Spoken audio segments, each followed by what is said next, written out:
Je m'appelle Lionel Tiantega. Je travaille dans le développement rural et je suis membre de l'équipe qui organise le TEDx Koulouba. Moi, je me nomme Souema Benouende Abdou Nasser. Je suis gestionnaire de portefeuille dans une institution financière de la place. Je suis Onadja Blumpo Bertrand, ingénieur en génie civil et je suis le directeur général de La Main Habile Construction. Je suis Yeri Dorothée Sib, diplômée en communication et chargée de communication pour la ferme pédagogique de Corignan.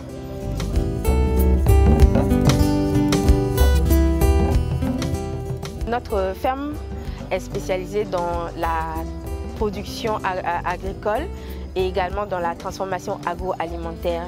Notre combat, c'est d'amener les Burkinabés à consommer local. Il y a énormément de fruits et légumes dans notre pays.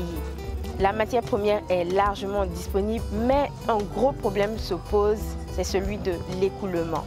Les producteurs n'arrivent pas à obtenir une rentabilité optimale par manque d'écoulement de ces fruits et légumes. Et nous, la solution que nous avons proposée, c'est de transformer ces légumes et ces fruits pour les mettre à disposition des consommateurs d'une manière améliorée. La particularité de ce que nous faisons, c'est que nous mettons à la disposition des consommateurs des produits entièrement naturels, donc sans ajout de produits chimiques.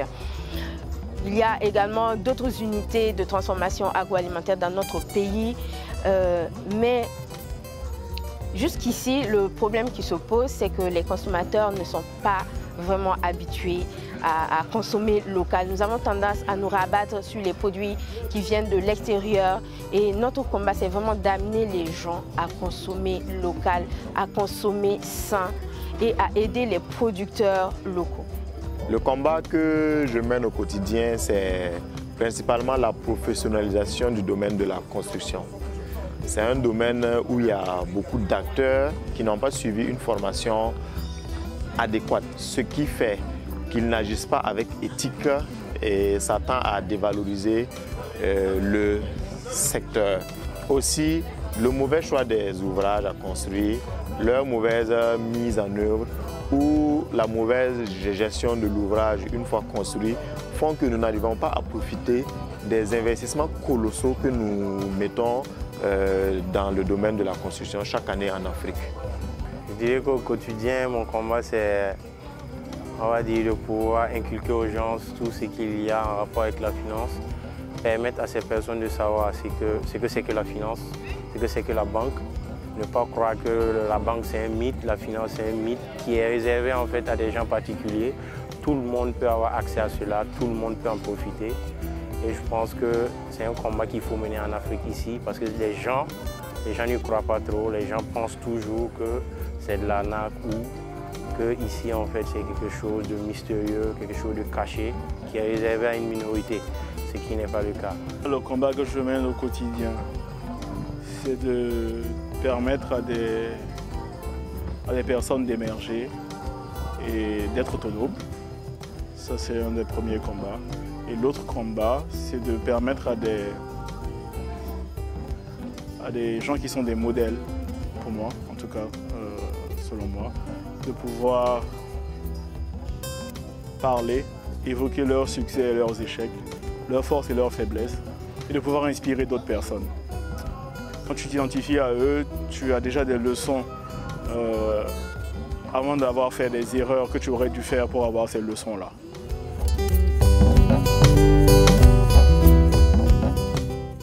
Ce qu'on espère pour l'Afrique, c'est d'avoir des hommes et des femmes qui sont utiles pour leur communauté. De permettre à des hommes et des femmes ordinaires de se surpasser, de prendre confiance en elles, de prendre leur place, de faire des choses qu'elles n'auraient pas fait auparavant. C'est juste ça. Ça a l'air vague, mais pour moi c'est très important. Parce que on n'est pas juste là pour vivre, pour passer son chemin. Il faut pouvoir apporter des choses à sa communauté, il faut pouvoir faire des choses avec les autres. Et il faut être utile dans sa vie. Pour moi, ne pas être nuisible en tout cas. Pour arriver à cela, selon moi, le principal chemin, c'est de permettre aux gens de réaliser leur potentiel, de s'apprécier, de s'aimer, d'avoir de l'estime de soi. Parce que On nous a trop souvent relégués au second plan, on nous a trop souvent fait penser qu'on était les derniers de la classe. Alors qu'on est capable de faire de belles choses, de bonnes choses, des choses exceptionnelles. Et donc, mon rêve pour l'Afrique, c'est ça. C'est d'avoir des gens utiles, comprendre le potentiel qu'on a en soi et savoir qu'on peut, savoir le pouvoir qu'on a. Et ça, c'est capital. Apporter à l'Afrique, on va dire, c'est une indépendance entre griffes. Nous permettre de pouvoir nous autosuffire, nous permettre de pouvoir atteindre tout ce que nous voulons. C'est de pouvoir développer une mentalité qui va nous permettre de surpasser nos limites et de ne pas toujours se comparer à l'Occident et de pouvoir être nous-mêmes en tant qu'Africains. Je pense que les autres continents ont réussi à se développer parce que les gens consomment ce qu'ils produisent. En Afrique, nous avons d'énormes potentialités. La matière première est disponible, comme je le disais. Nous produisons énormément de choses. Nous devons amener les gens à consommer africain, à consommer ce que nous produisons. C'est de cette manière que nous allons tirer notre continent en avant. C'est de cette manière que nous allons également parvenir à une autosuffisance alimentaire. Vous savez très bien qu'en Afrique, beaucoup de gens souffrent de malnutrition, d'insuffisance alimentaire. Au Burkina Faso, plus de 2 millions de la population sont sous stress alimentaire. Pour moi, le plus difficile, c'est d'accepter que des gens n'arrivent même pas à subvenir à ce besoin élémentaire. Quand on sait que la matière première est là, quand on sait que les produits sont disponibles, les fruits, les légumes, dans l'agriculture, nous avons tellement de techniques pour amener les gens à s'autosuffire de façon alimentaire. Et je pense que c'est en consommant ce que nous produisons que l'Afrique va pouvoir aller de l'avant. Et cela vaut pour tous les autres domaines, que ce soit dans l'agriculture, dans la culture, dans la mode. On a des talents immenses que nous devons valoriser en Afrique. Ce que nous voulons apporter à l'Afrique, c'est un boost économique. Parce qu'il faut dire que l'Afrique a un problème d'infrastructure, un manque d'infrastructure de qualité. Et nous empruntons deux fois de l'argent avec des institutions internationales ou des partenaires étrangers afin de nous équiper.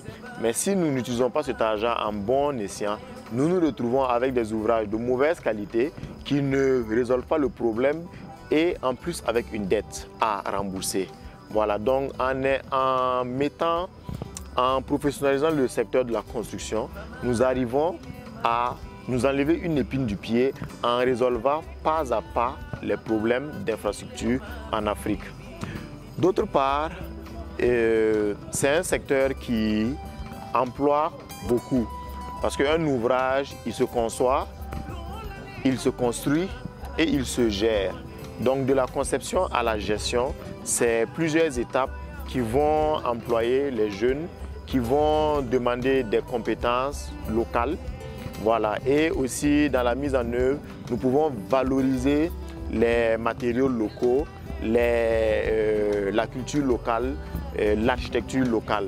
Voilà. Donc c'est vraiment un domaine qui tend à mobiliser assez de ressources sur le plan national pour chaque pays africain, mais aussi de façon inclusive pour toute l'Afrique. Voilà. Nous menons ce combat parce qu'au fond, c'est l'Afrique qui gagne.